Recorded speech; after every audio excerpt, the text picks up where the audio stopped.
Olá, hoje vamos dar início ao nosso estudo, mas antes de começarmos, eu quero reafirmar aquilo que tenho falado todas as vezes. A Bíblia é a palavra de Deus escrita, é a nossa única regra de fé e prática. A palavra de Deus, a Bíblia, ela é inspirada pelo Espírito Santo, não só as ideias, os conceitos, mas as próprias palavras foram inspiradas pelo Espírito Santo. E creio na inspiração plenária, toda a palavra de Deus, de Gênesis a Apocalipse, é inspirada pelo Espírito Santo.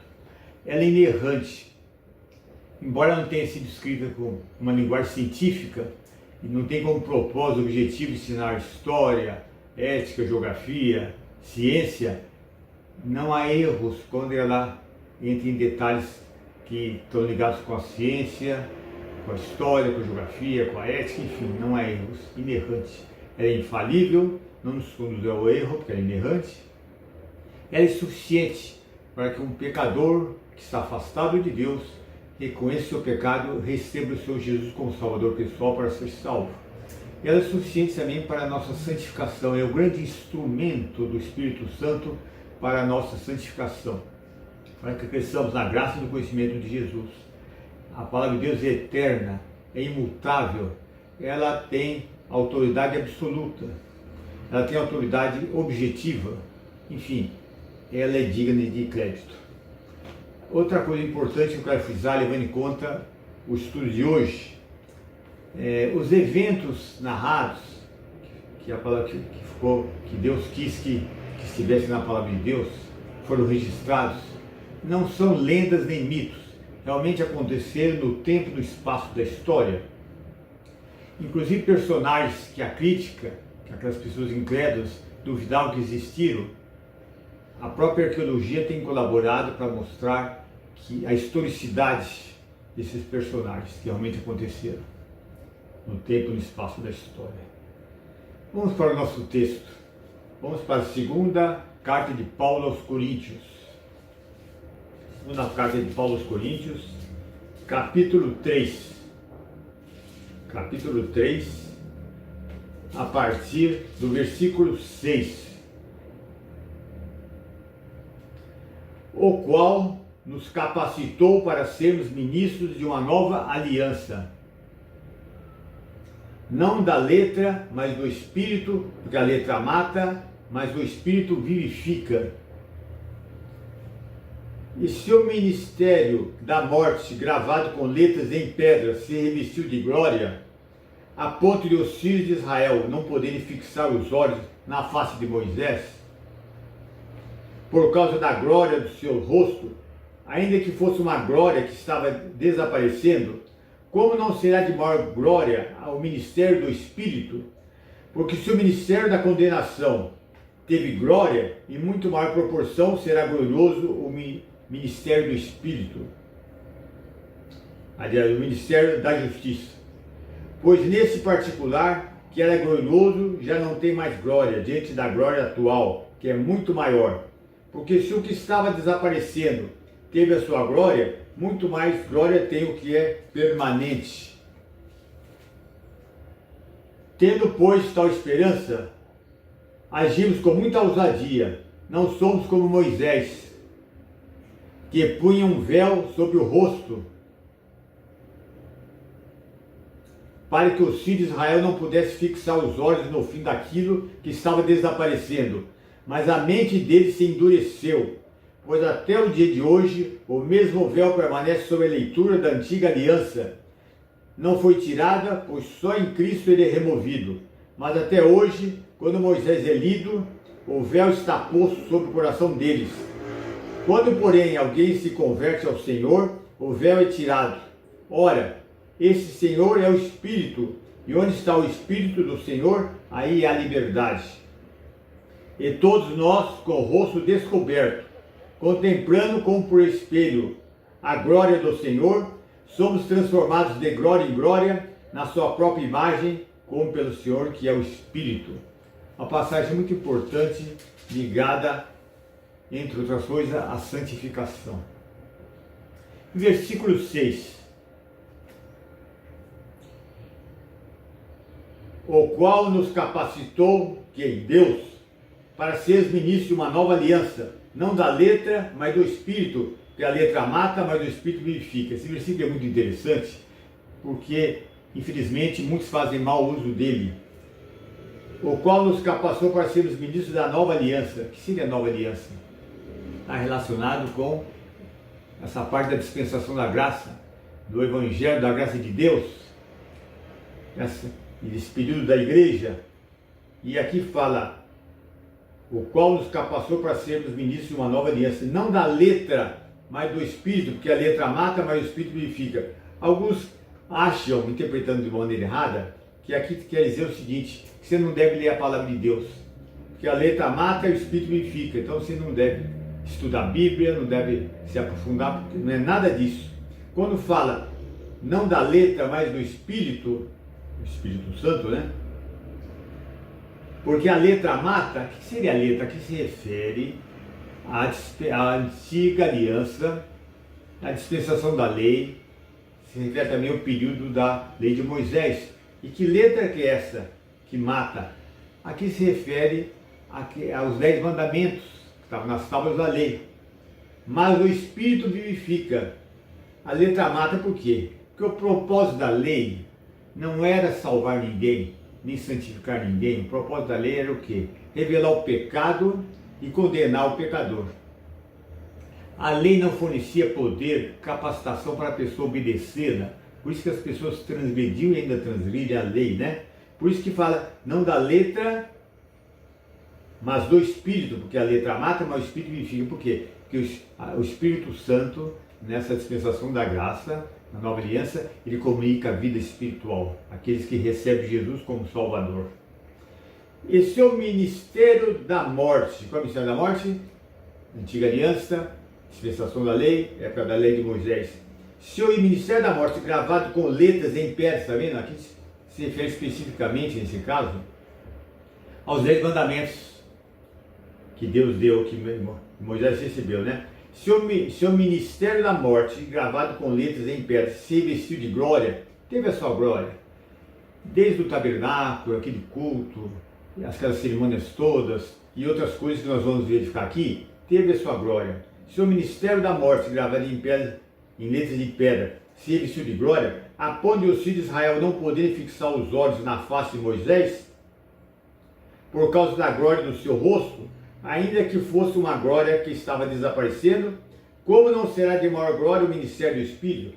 Para entendermos isso, nós temos que ir lá para o Antigo Testamento, para o livro de Êxodo. Livro de Êxodo, para entendermos por que Paulo pega esse texto para explicar o que ele estava colocando aqui, né? Êxodo capítulo 34, a partir do versículo 28.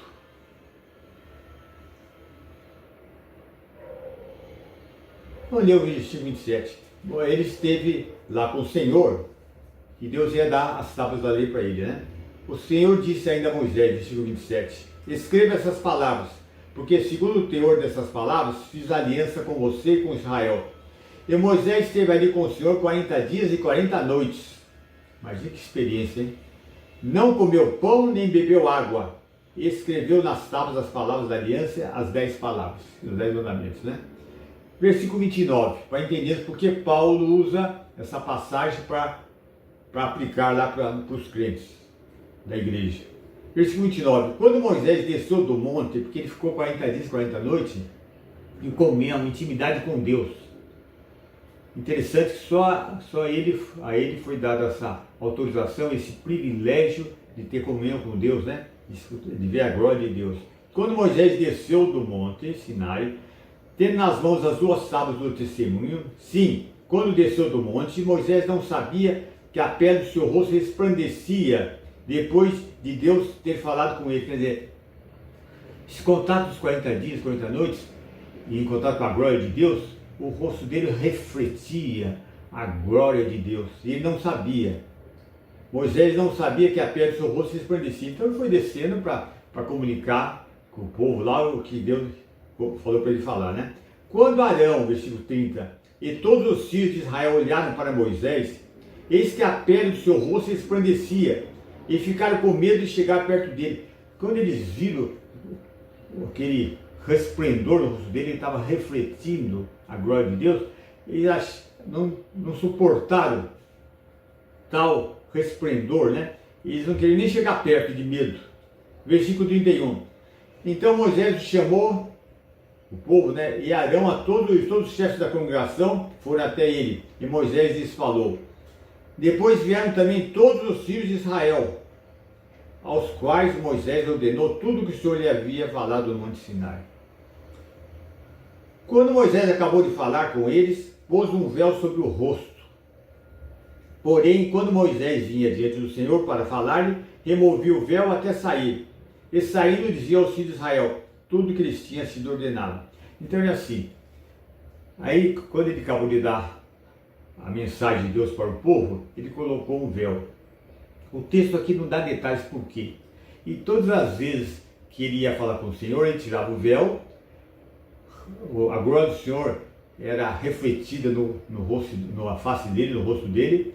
Ele ia falar com o povo via aquele resplendor, ele colocava o véu, e assim todas as vezes que ele ia falar com Deus, ele tirava o véu, voltava a falar com o povo, o rosto resplandecendo, refletindo a glória de Deus, e ele cobria com o véu. Versículo 35. Assim os filhos de Israel viram o rosto de Moisés, viram que a pele do seu rosto resplandecia. Porém Moisés cobria de novo o rosto com o véu, até entrar e falar com o Senhor. Então Paulo, aproveitando esse acontecimento histórico, vamos voltar lá para 2 Coríntios, capítulo 3, e ele aproveitando o que aconteceu aí, ele vai fazer algumas aplicações importantes. 2 Coríntios, capítulo 3, versículo 12. Tendo, pois, tal esperança, agimos como muita ousadia. Não somos como Moisés, que punha a propósito. Interessante, quando chega aqui no versículo 11, para fazer sentido, porque se o que estava desaparecendo teve a sua glória, muito mais glória do que permanência. É o seguinte, o que ele está querendo dizer é o seguinte. Para ficar melhor, nós vamos verificar o versículo 7, para fazer sentido, né?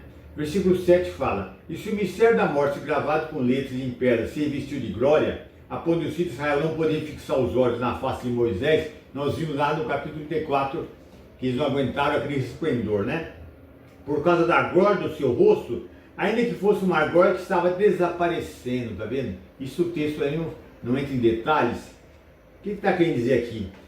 Que aquela glória que ele estava sendo refletida no rosto de Moisés e depois ia desaparecendo, na verdade estava mostrando ou simbolizando, como quiserem, que a lei era transitória, a lei era temporária, a antiga aliança era temporária.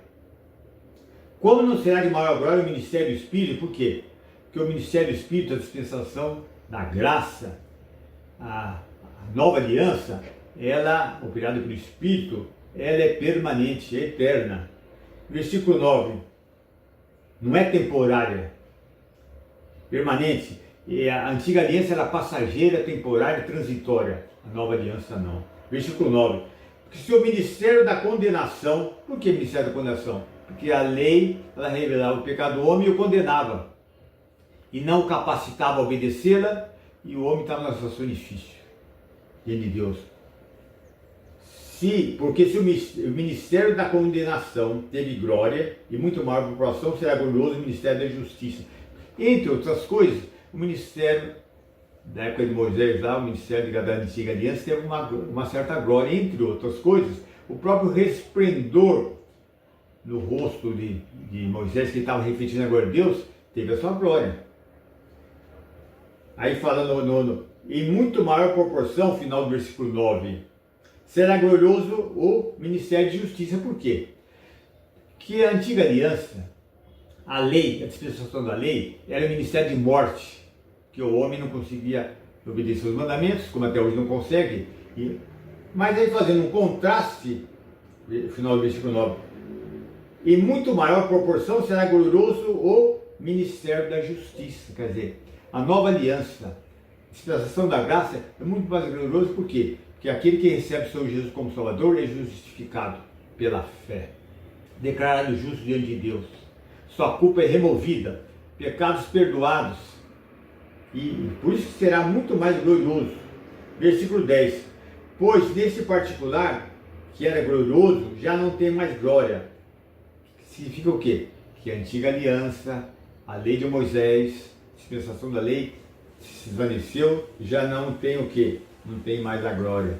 Passou o tempo dela, já não tem mais glória. Diante da glória atual, que é muito maior. Por exemplo, se você pega uma vela e acende no lugar escuro, você vê a vela. E a vela acesa. Mas se você em pleno sol do meio-dia acender uma vela, o que é? Então podemos fazer, então é o contraste, que a vela seria a lei, a antiga aliança, né? Dispensação da lei, e o sol, o resplendor do sol seria o quê? A nova aliança, a dispensação da graça, o evangelho glorioso de Deus, né? Versículo 11.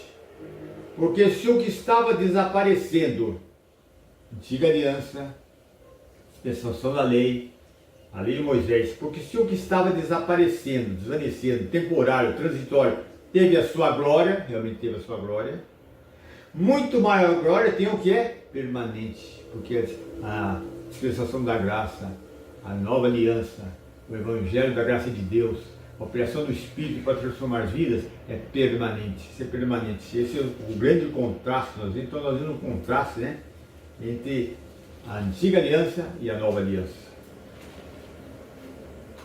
Versículo 12. Tendo, pois, tal esperança, agimos com muita ousadia. Por quê? Porque se nós sabemos que o evangelho da graça, se nós sabemos que a nova aliança, sabemos que a dispensação da graça, o evangelho pregado no poder do Espírito Santo é poderoso para transformar vidas, transformar uma vida espiritualmente falando, transformar o caráter. Então nós temos esperança que ao pregarmos, o Espírito Santo vai produzir frutos. Por isso que fala, tendo pois tal esperança, agimos com muita ousadia. É o que aconteceu na igreja primitiva. Versículo 13. E não somos como Moisés, que punha um véu sobre o rosto. Agora está se referindo, por que Moisés, quando estava aquela glória que estava resplandecente, que estava refletindo no seu rosto, a glória de Deus, após os contatos com Deus, porque ele punha um véu, lá não entra em detalhes, porque ele colocava o véu, mas aqui fala, ó, e não somos como Moisés, que punha um véu sobre o rosto, para que os filhos de Israel não pudessem fixar os olhos no fim daquilo que estava desaparecendo, tá vendo? Então, eles nunca viam a glória que estava resplandecendo no rosto de Moisés, que refletia a glória de Deus, desaparecia. Então, ele só viu o véu depois, né? Então, cada vez que ia ter um contato com Deus, voltava a falar com o povo, o rosto estava resplandecendo, depois ele punha o véu, eles não viam que aquela glória desaparecia, até que ele voltasse a falar com Deus. Em contraste, versículo 3, não somos como Moisés, que põe um véu sobre o rosto, para que os filhos não pudessem fixar os olhos no fim daquilo que estava desaparecendo. A lei que pediu a lei, a antiga aliança, era temporária, passageira, transitória. Versículo 14, mas a mente deles, mente quem? Mente do povo, influenciado na época de Paulo, e agora está puxando para o período dele, né? Mas a mente deles quem? Os judeus se endureceu, ficaram cegos, como se tivesse uma venda nos olhos. Mas a mente deles se endureceu, pois até o dia de hoje, tá vendo? Agora Moisés tinha a lei que foi colocada, ele como mediador, foi um ministério glorioso, o próprio rosto dele resplandecia, mas tudo aquilo, o fato estava desaparecendo, cada vez que Moisés colocava o véu, porque estava desaparecendo aquele resplendor, estava se referindo à lei que era transitória, temporária. Mas a mente deles se endureceu, os judeus, pois até o dia de hoje, o mesmo véu permanece o quê? Sob a leitura da antiga aliança. O que ele está querendo dizer? O seguinte, que na época de Paulo, ainda tinha um santuário do templo, ainda faziam um sacrifício, e na sinagoga eles estudavam o quê? O Antigo Testamento. E no caso, principalmente, o Pentateuco, que foi escrito por Moisés, né? E cada vez que Paulo está dizendo o seguinte, hoje, tempo de Paulo, o mesmo véu permanece, agora ele está usando está aplicando, está usando, está dizendo que aquele, assim como Moisés não usava um véu para não deixar que o resplendor desaparecesse à vista do povo lá de Israel, ele quer dizer o seguinte: também existe um véu espiritual na mente e no coração dos judeus, na minha época, Paulo dizendo, na época dele, de Paulo. Cada vez que estudo a lei, estudo a palavra de Deus nas sinagogas, o que acontece? Mas a mente deles, dos judeus, se endureceu. Cegueira espiritual, cegueira espiritual. Pois até o dia de hoje é o dia do Paulo, o mesmo véu permanece sob a leitura da antiga aliança. Não foi tirado, pois só em Cristo é removido. O que quer dizer? Todas as vezes que na sinagoga eles se uniam para estudar a palavra de Deus, principalmente o Pentateuco, havia não um véu físico, como no caso de Moisés, mas um véu espiritual, uma escama no coração e na mente, de tal maneira que eles não entenderam que a glória que resplandecia no rosto de Moisés simbolizava, e depois ia desaparecendo, simbolizava como era transitória e passageira a antiga aliança, a dispensação da lei. A lei, eles não entendem. Mesmo na época de Paulo, eles continuavam achando que a salvação era mediante a obediência da lei. E outra coisa importante também, a cegueira era tanta, na época de Paulo, que eles também não compreendiam, mesmo quando viam as profecias referentes ao Messias, que elas se aplicavam totalmente à pessoa de Cristo, Jesus Cristo. Eles, na cegueira espiritual, coração incrédulo, endurecido, eles não compreendiam e ainda rejeitaram a pessoa do Senhor Jesus. Cegueira. Mas a mente deles, versículo 14, se endureceu, dos judeus, pois até o dia de hoje o mesmo véu permanece sob a leitura da antiga aliança. Não foi tirado, pois só em Cristo é removido. Quer dizer, somente quando o judeu, na época de Paulo, e mesmo hoje, que ainda acha que a lei que salva, ainda estão esperando um Messias, que rejeitaram Jesus, cada vez que um judeu se converte, recebe o Senhor Jesus como Salvador, como Messias dele, naquele momento, aquele véu, aquela escama da mente e do coração é removido. E ele entende que a lei, a antiga aliança era temporária e crê no Senhor Jesus como Salvador, como Messias dele. Que maravilha, né? Versículo 15. Mas até hoje, quando Moisés é lido, o véu está posto sobre o coração deles. Quando, porém, alguém se converte ao Senhor, o véu, que é cegueira espiritual, é tirado. Versículo 17. Ora, esse Senhor é o Espírito, e onde está o Espírito do Senhor, aí a liberdade. E ora, esse Senhor é o Espírito, aqui está falando do Espírito Santo. O Espírito Santo é Deus, está falando da divindade do Espírito Santo. Ele é Deus, como o Pai é Deus e Cristo é Deus, tem a mesma essência, são três pessoas distintas. Ora, o Senhor é o Espírito, e onde está o Espírito do Senhor, a liberdade. Realmente, na antiga aliança, na lei havia o quê? Escravidão. Porque, entre outras coisas, para piorar ainda, na época de Jesus, o judaísmo ainda dava uma interpretação errada da lei e também das motivações da lei, do que Deus queria com a lei. Havia uma escravidão, que eles acrescentavam uma série de regulamentos, uma série de tradições, não só interpretavam de uma maneira errada, mas ainda acrescentavam coisas que nem na palavra de Deus estavam. Então, por isso que fala aqui, que onde, versículo 17, ora, esse Senhor é o Espírito, e onde está o Espírito do Senhor é a liberdade. Agora, no caso, não. Na nova aliança, levando em conta o Espírito Santo, usando e operando no coração dos homens, usando o Evangelho da graça de Deus, na dispensação da graça, há uma liberdade. Porque uma vez que você tem um encontro com o Senhor Jesus, é salvo, você é liberta da condenação do pecado, você é liberta também do poder do pecado, e você realmente tem a liberdade de se aproximar diante de Deus, justificado, ter acesso à presença de Deus, poder ter comunhão com Ele, intimidade com o Senhor. Por isso que falando de liberdade. Onde está o Espírito do Senhor, aí há liberdade. Agora chegamos no versículo que é a parte principal, o versículo chave de todo o texto. Versículo esse que já falei algumas vezes em alguns estudos, você deve se lembrar, mas que eu nunca entrei em detalhes, levando em conta todo esse contexto que nós falamos.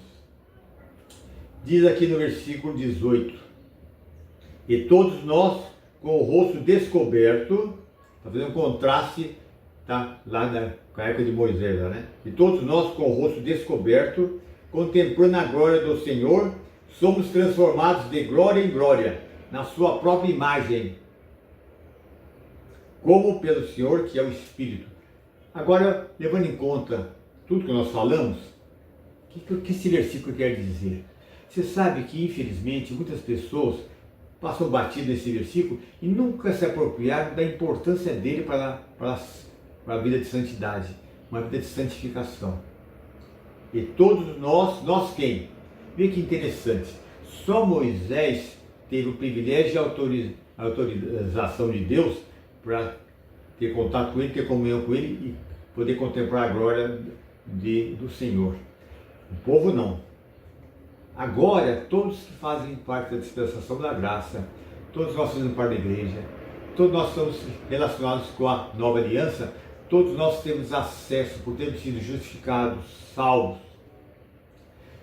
Pelo fato de nós estarmos em Cristo, nós temos o que? O privilégio de estarmos diante de Deus pela fé, Deus Pai, temos comunhão, intimidade com o Pai e com o Filho, temos acesso a qualquer momento, tá? Podemos ver a glória do Senhor pela fé, através da leitura da palavra de Deus, coisa que só Moisés tinha esse privilégio, né? Mas qual ainda o contraste, o que há, podemos verificar? E todos nós com o rosto descoberto.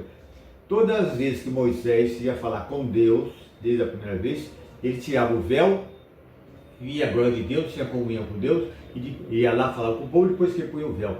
Ele se aproximava porque, com o rosto descoberto. Nós também, quando nos aproximamos do Senhor, nós não usamos véu, nem físico, nem espiritual. Ao contrário, nós temos acesso a qualquer momento para entrarmos em comunhão com Deus. Temos esse privilégio. E através da leitura da palavra de Deus, podemos verificar também o Deus em toda a sua glória revelada na palavra. E todos nós com o rosto descoberto, contemplando a glória do Senhor. Como é que você pode contemplar a glória do Senhor? Que Senhor é esse aqui? Senhor Jesus. Que interessante, quando Moisés esteve em contato com Deus, conforme nosso vídeo ficou no capítulo 34 da de Êxodo, e ou em outras ocasiões também, quem apareceu para ele, e todas as vezes em outros textos da palavra de Deus lá no Antigo Testamento, não foi nem o Pai nem o Espírito, foi o próprio Cristo antes da encarnação, o Cristo pré-encarnado que apareceu. Foi com o Cristo pré-encarnado lá que ele recebeu as tábuas da lei, que conversou, e assim, e outros personagens também do Antigo Testamento viram Cristo. E às vezes ele aparece também como anjo do Senhor, né? Em certos textos, né? Então, o que está dizendo o quê? Que todos nós, com o rosto descoberto, nos aproximamos de Deus, sem véu físico nem véu espiritual. E o que acontece conosco? Contemplando como por espelho. Interessante, ó. Contemplando como por espelho a glória do Senhor. Por quê? Porque no momento, nenhum de nós tem o privilégio de poder ver a glória de Jesus conforme ele está sentado à direita de Deus Pai, após a sua morte, ressurreição, e quando ele foi para os céus, né? Ele está lá no lugar de poder, de honra, né? E ele quer que nós o possamos conhecer cada vez mais. Mas como é que você pode ver a glória então de Jesus? Nós, quando lemos a palavra de Deus, para encontrarmos a pessoa de Jesus, de Gênesis, Apocalipse, tudo que fala sobre a pessoa dele, sobre a obra dele, sobre a glória que ele está manifestando ao lado de Deus Pai, todas as vezes que nós vemos, nós somos transformados. Mas só que essa visão que nós temos da glória do Senhor Jesus não é direta, imediata. Não agora pelo menos, né? Mas com corpos transformados, né? Quando Cristo vier, aí sim, nós podemos ter essa visão, né? De Cristo, uma visão direta, imediata da sua glória essencial, né?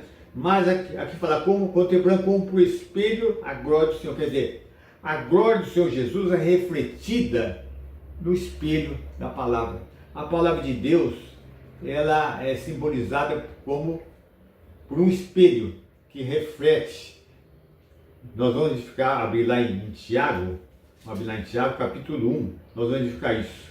Tiago, capítulo 1. Tiago, capítulo 1. E vocês vão edificar aqui, nesse texto aqui, você vai edificar, que a palavra de Deus é simbolizada por espelho. Aqui fala aqui, ó. Versículo 22 de capítulo 1 de Tiago. Sejam praticantes da palavra e não somente ouvintes, enganando a vocês mesmos.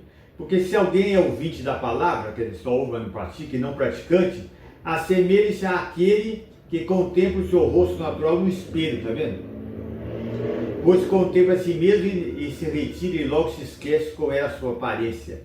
Mas aquele que atenta para a lei perfeita, a lei da liberdade, e nela persevera, atenta como? Vê no espelho, o rosto, né?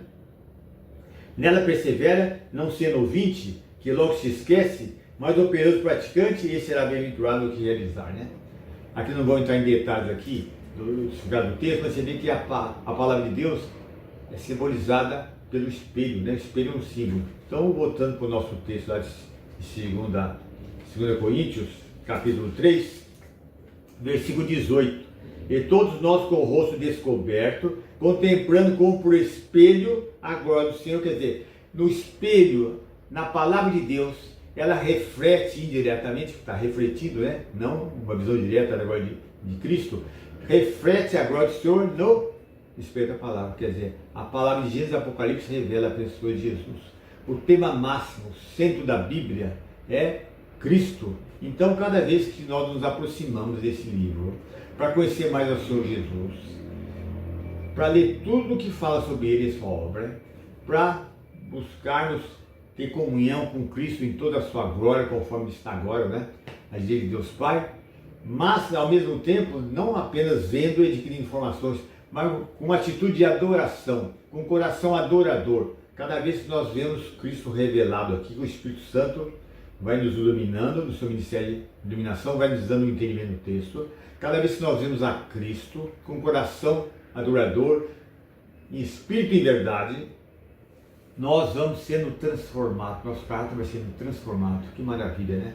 Mas antes de entrar em mais detalhes aqui, me lembrei de um detalhe na nossa informalidade, né?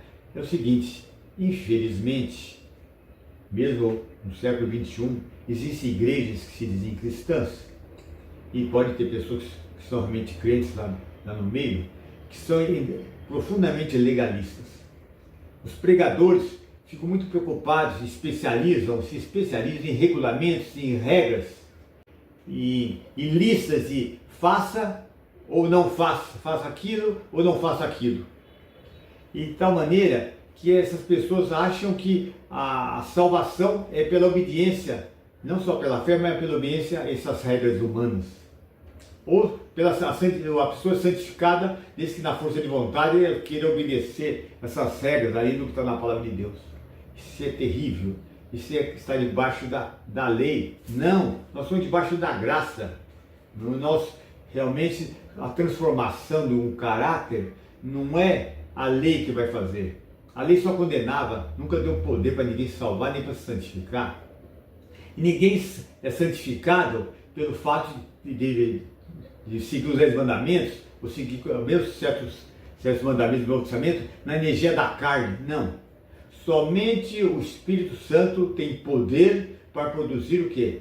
Uma vida espiritual, transformação espiritual. O Espírito Santo usando a palavra que ele mesmo inspirou para transformar pessoas.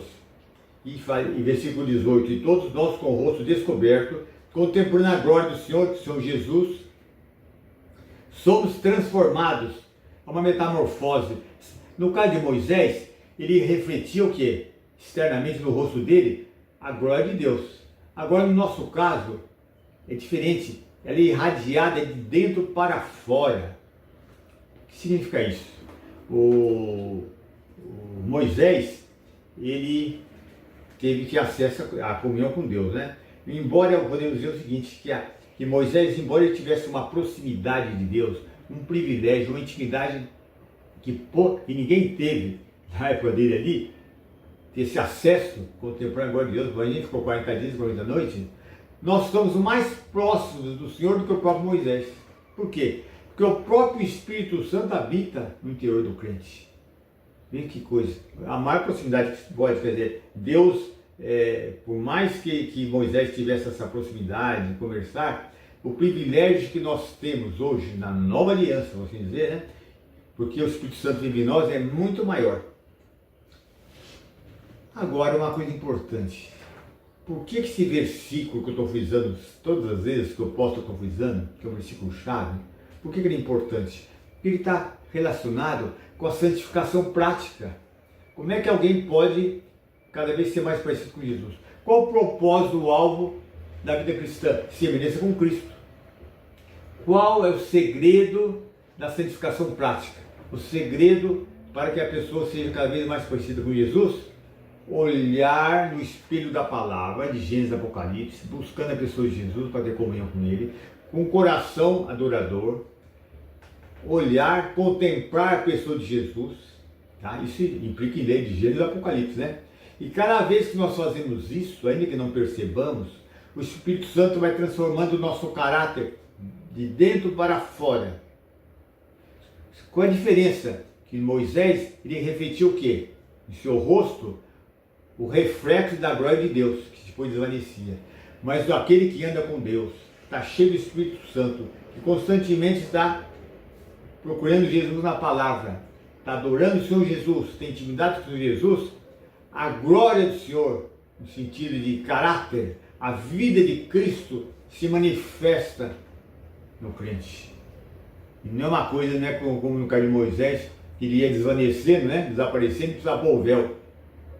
Isso que é interessante, né? Então nós precisamos entender a importância de, e ainda fala aqui, ó, somos transformados de glória em glória. Por que faz transformados de glória em glória? Porque é um processo, é o processo da santificação. Não é uma coisa instantânea, imediata, é um processo pelo qual nós somos transformados na sua própria imagem. Interessante, hein? Cada vez mais semelhantes a Jesus. E como pelo Senhor, que é o Espírito. Quem faz isso? O Espírito Santo. Ao dar entendimento ao crente, para entender a palavra, à medida que ele vai conhecendo a pessoa de Jesus, o Espírito Santo vai dando entendimento, compreensão.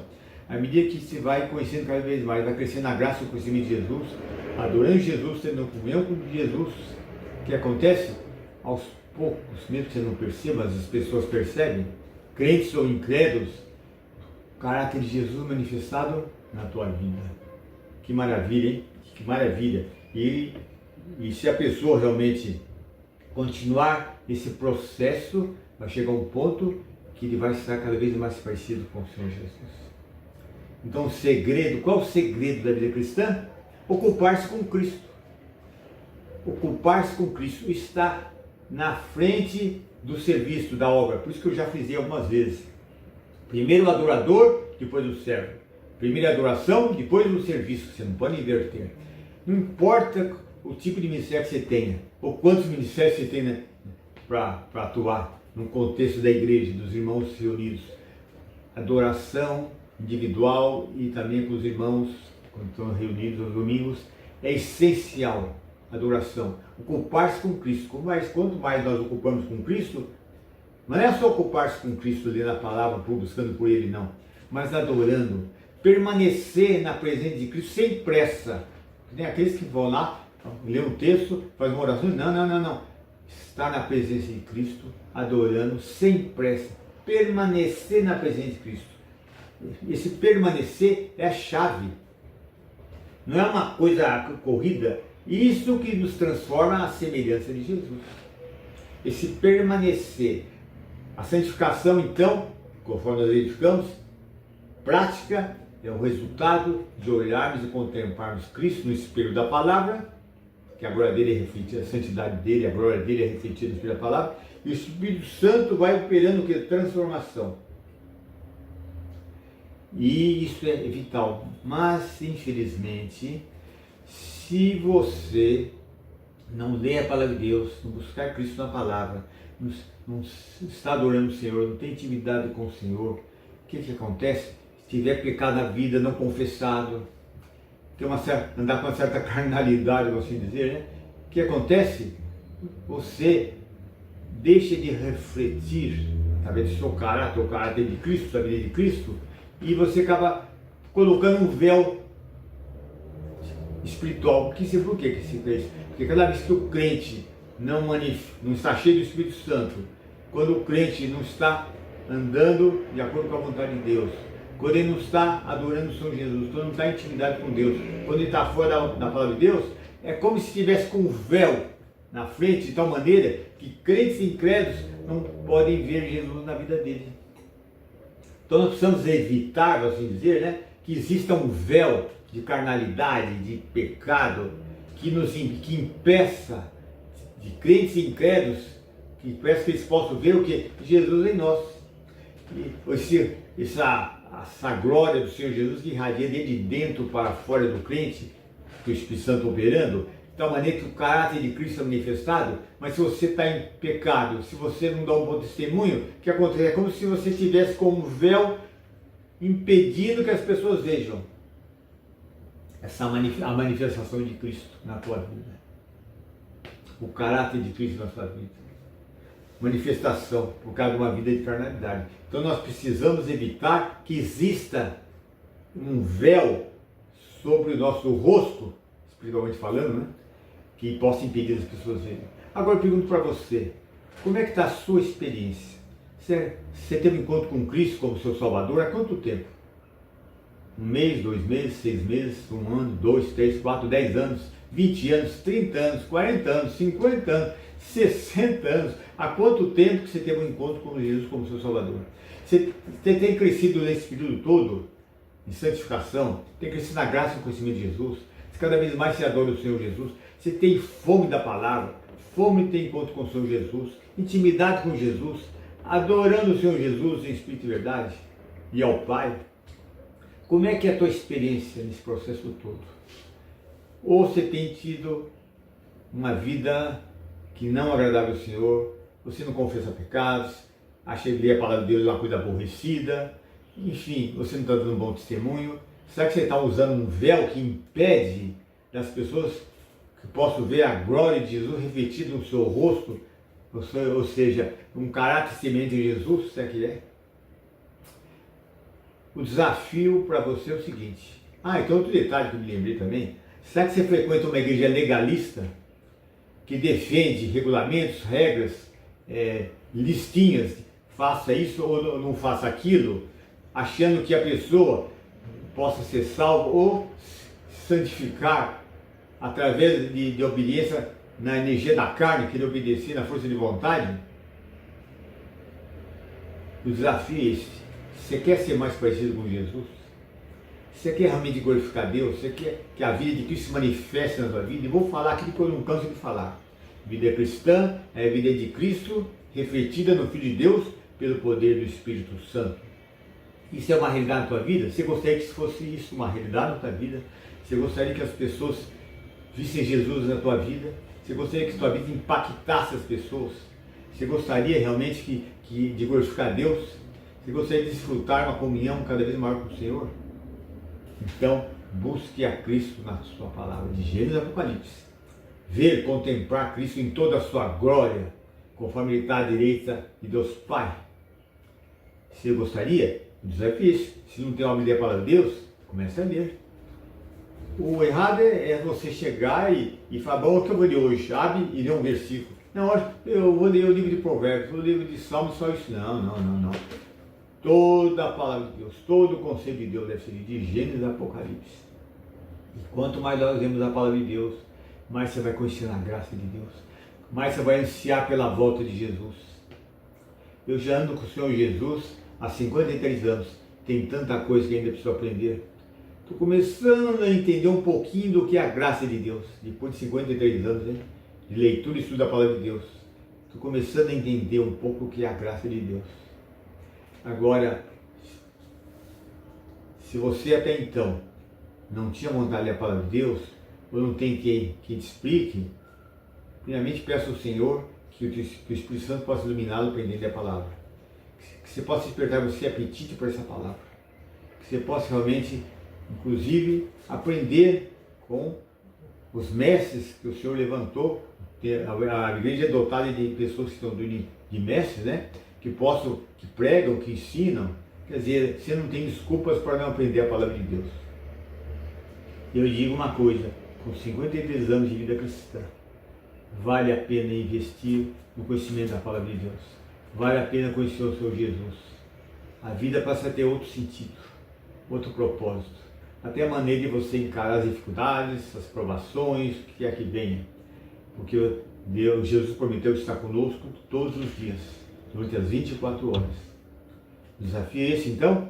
Leia a palavra de Deus para contemplar a pessoa de Jesus. E você vai ver a experiência da transformação. Infelizmente, eu não sei porquê, muitos pregadores nem falam sobre esse versículo 18. E também no contexto que nós falamos lá, né? Contraste lá com Moisés, muitas pessoas não valorizam. E tentam na energia da carne, que através do ativismo na igreja, quem sabe se Deus vai transformar a vida dele, quem sabe se a vida dele vai ter um sentido, mas muitas vezes a vida cristã é um peso. Por quê? Se você não tem comunhão com o Senhor, não tem intimidade com Jesus, não tem intimidade com o Pai, se você não tem prazer na palavra, se você não está crescendo na graça e conhecimento de Jesus, a vida cristã é um peso. Muitas vezes o cristianismo de alguns está reduzido a mero ativismo dentro da igreja. Vamos orar. Senhor Deus, agradeço por esse texto tão rico, Senhor, tão rico. Falar da nova aliança, Senhor.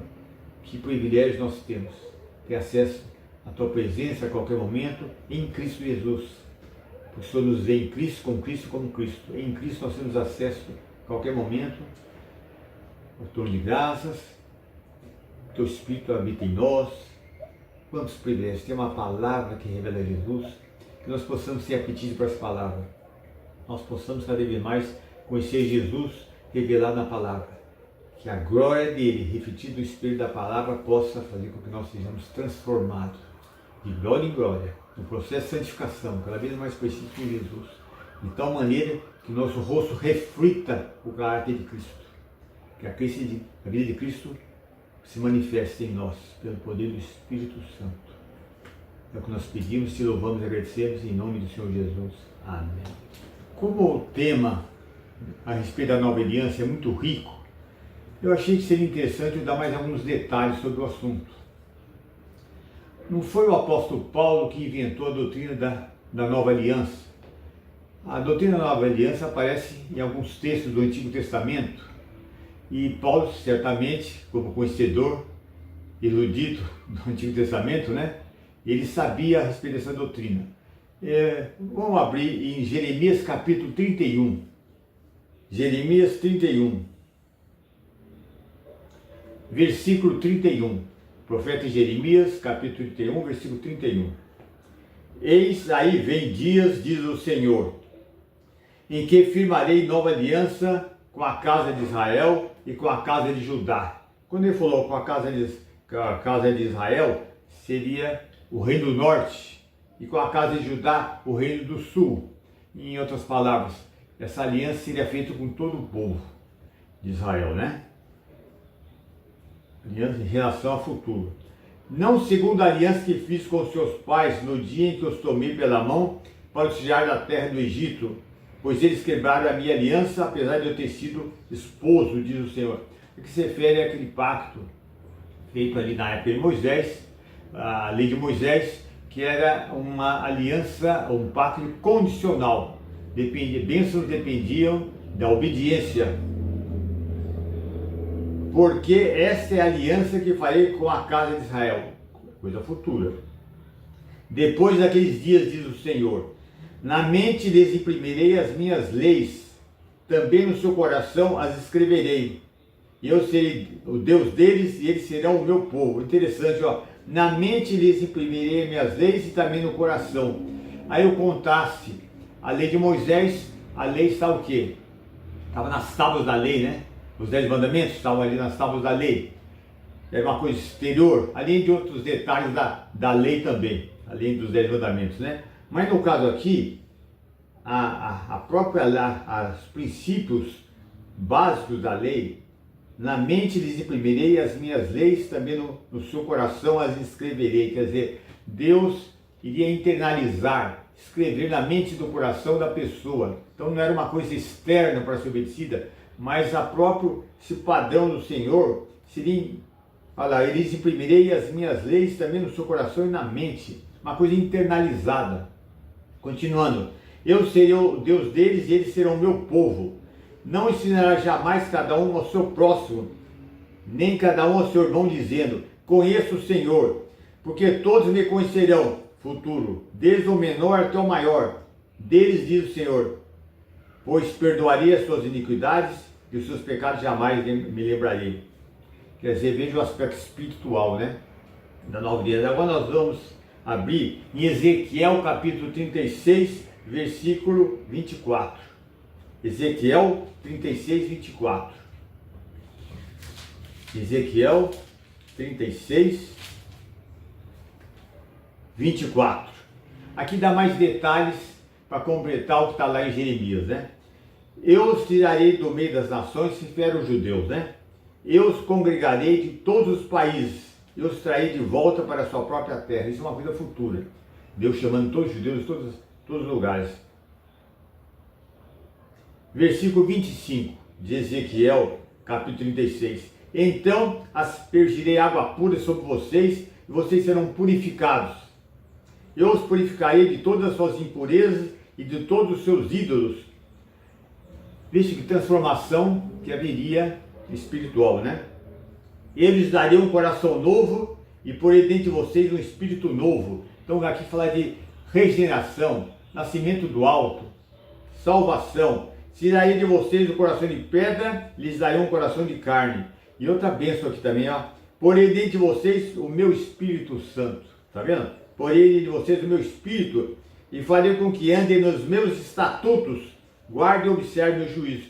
Em outras palavras, diferentemente da lei de Moisés, que só condenava e não capacitava a pessoa a obedecer a Deus, aqui não, Deus vai dar um novo poder para a pessoa nascer de novo, regenerada, que é o próprio Espírito Santo, que capacitaria as pessoas a obedecerem aos preceitos do Senhor. Por dentro de vocês meu Espírito, né? Versículo 28, vocês habitarão na terra que eu os dei a seus pais, vocês serão meu povo e eu serei o seu Deus. Veja que interessante, né? Essa nova aliança. E Paulo conhecia, é dessa nova aliança que Paulo estava falando, fazendo uma distinção entre a antiga aliança e a nova aliança. E interessante que na época de Paulo, quando Paulo escreveu aquilo, existia um pessoal conhecido como judaizantes, que eles penetravam nas igrejas dizendo que eram crentes, e eles queriam unir a lei e a graça, achavam que só crer em Jesus não era suficiente. Também a pessoa, para ser salva, deveria obedecer aos preceitos da lei. Veja que coisa absurda, né? Então nós verificamos que o Senhor realmente está mostrando que haveria uma nova aliança. Agora, quando é que essa aliança seria feita com o povo judeu do futuro? E quando isso iria se concretizar? Cumprimento dessas promessas.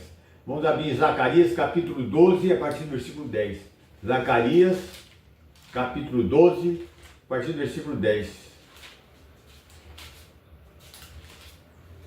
Aqui qual é o contexto?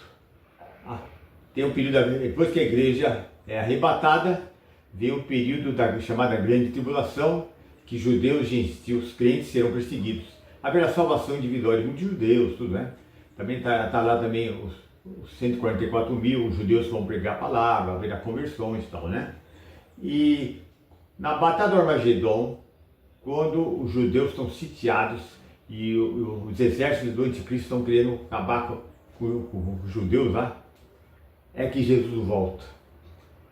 E eu compreendi que ao voltar, um remanescente judeu, realmente como nação, irá se converter. Veja aqui, Zacarias 12, versículo 10 em diante. E sobre a casa de Davi e sobre os moradores de Jerusalém, derramarei o Espírito da graça, de súplicas, olharão para aquele a quem trespassaram, plantarão por ele com quem plantarão por um filho único, e chorarão por ele como se chora amargamente pelo primogênito. Eles virão o próprio Cristo, que está voltando, né, com a igreja e voltando com os anjos, né, destruindo na Batalha de Armagedon os exércitos do anticristo. Naquele dia, o pranto em Jerusalém será tão grande como o pranto de Hadad e Rimon, no vale de Megido. A terra pranteará, cada família, aí dá a relação das famílias que estão envolvidas, né? Então, esse remanescente irá se converter como nação, e o cumprimento total da nova aliança se dará no reino milenar. Agora, a nova aliança tinha dois aspectos: promessas materiais e promessas espirituais. Tanto as promessas materiais como espirituais serão cumpridas no reino milenar, quando Cristo estiver reinando aqui, com os judeus e gentios convertidos, né? E quem é o mediador dessa nova aliança? Vamos abrir em Hebreus capítulo 9, versículo 15. Hebreus 9, 15. Hebreus capítulo 9, versículo 15.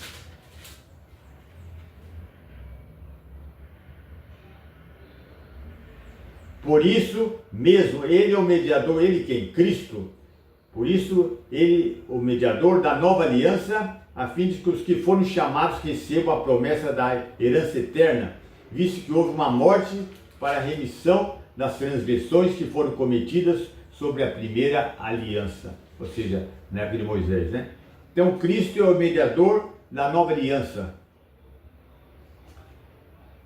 A nova aliança foi inaugurada com a morte de Jesus. Agora, qual a participação da igreja em relação à nova aliança? Como a igreja está unida com Cristo, então ela é beneficiada, é abençoada, recebe muitas bênçãos espirituais da nova aliança. E quais são essas bênçãos espirituais que a igreja participa por estar unida a Cristo? Bênçãos espirituais da nova aliança, não materiais, bênçãos espirituais. Eu falo que as bênçãos prometidas em termos espirituais são para os crentes, porque as bênçãos materiais e espirituais, em seu cumprimento total, é para o povo judeu no futuro. Mas as bênçãos prometidas para nós, que fazemos parte da igreja, e o lado que nós somos beneficiados com a nova aliança, são bênçãos espirituais. Quer ver uma coisa? Vamos abrir em Efésios capítulo 1. Efésios capítulo 1. Efésios capítulo 1. Fala aqui, ó, versículo 3. Bendito seja o Deus e Pai de nosso Senhor Jesus Cristo, que nos abençoou com todas as bênçãos espirituais, não materiais, nas regiões celestiais em Cristo, tá vendo? Nós participamos das bênçãos espirituais da nova aliança. As bênçãos materiais, juntamente com os espirituais, em sua totalidade, é prometida ao povo de Israel no reino milenar. Mas quais são algumas bênçãos espirituais, ou muitas bênçãos espirituais que nós, como igreja, participamos da nova aliança? Novo nascimento, nascer do alto, regeneração, perdão dos pecados, remoção da culpa, o que mais? A habitação do Espírito Santo. Tudo isso são bênçãos espirituais que a igreja participa por estar unida a Cristo. Nós participamos dessas bênçãos espirituais da nova aliança. No futuro, os judeus participarão, terão cumprimento dessas promessas, tanto do ponto de vista material, lá no reino milenar, como essas bênçãos espirituais, novo nascimento, perdão de pecados, a remoção da culpa e tudo mais, né? E eu achei que isso era importante de colocar, porque nós muitas vezes esquecemos o que é a nova aliança quando lemos alguns textos da palavra de Deus, e nós não paramos para verificar a participação da igreja das bênçãos espirituais da nova aliança. Nós nos esquecemos muitas vezes que essa é uma bênção que vale a pena ser ressaltada. Sendo assim, há outra coisa importante. No Antigo Testamento, na época da Antiga Aliança, né, o período da lei mosaica lá, a pessoa muitas vezes obedecia por medo de ser amaldiçoado, de ser castigado e outras coisas mais, né? Agora, na nova aliança, nós obedecemos motivados pelo amor a Jesus, pelo que fez por nós. Não somos movidos pelo medo, e temos poder capacitador do Espírito Santo, que faz parte das bênçãos da nova aliança, né? poder para obedecer ao Senhor. Eu achei que era importante frisar esses detalhes todos, porque isso vai, de certa maneira, iria enriquecer mais o que nós comentamos a respeito do estudo que nós fizemos lá em 2 Coríntios, né? Capítulo 3, quando Paulo faz aquele contraste entre a antiga aliança e a nova aliança. Eu espero que tenha sido útil para que haja um entendimento melhor, mostrando as riquezas da palavra de Deus, né? Mostrando quantas coisas nós temos para aprender na palavra de Deus e que isso enriquece em termos não só de conhecimento, mas nossa fé também. De uma maneira nós conhecemos cada vez mais a pessoa do Senhor Jesus, sua pessoa e sua obra. Eu queria pedir para você 3 favores. Primeiro é o seguinte: se você tem gostado, tem apreciado os meus estudos, se tem sido edificante para você, se tem feito tem sido relevante para você, tem feito uma diferença na sua vida, eu pediria que você se inscrevesse no meu canal. O segundo pedido é o seguinte: que você clicasse no sininho, que é exatamente indica que você gostou, indicar no gostei, que está apreciando. E o terceiro pedido é o seguinte: se tem sido relevante para você, tem sido uma bênção para você, se você tem apreciado os estudos, que você compartilhasse com outras pessoas, amigos, parentes, para que assim mais pessoas pudessem aprender mais da palavra de Deus, mais pessoas pudessem ser edificadas e, enfim, que Deus pudesse ser mais conhecido através da sua palavra.